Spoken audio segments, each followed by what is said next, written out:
Сәлем достар, бұл толықтаймыз айтары. Бүгін біз қала тұрғындарына логикалық қызық сұрақтар қоятын боламыз. Ендеше қала тұрғындарының логикалық қызық сұрақтарға жауабын бірге білейік. 4 мысық. 4 мысық. Әрбір үште 4 мысық. 3 мысық. Біреуі, екеуі, үшеуі, мына жерде 4 мысық болады. 4 мысық. Бір мысықтан. Оған қарама қарсы 3 мысықтан. 4 мысық бар. 3-4 жүр.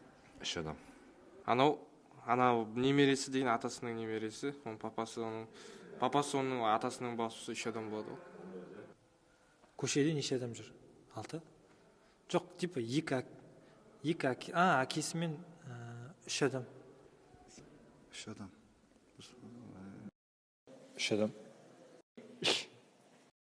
2 saat. Каждый ход сайын ойлайды ғой.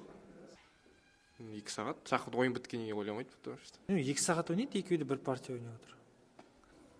2 сағат. 2 сағат. 2 сағат ойнайды.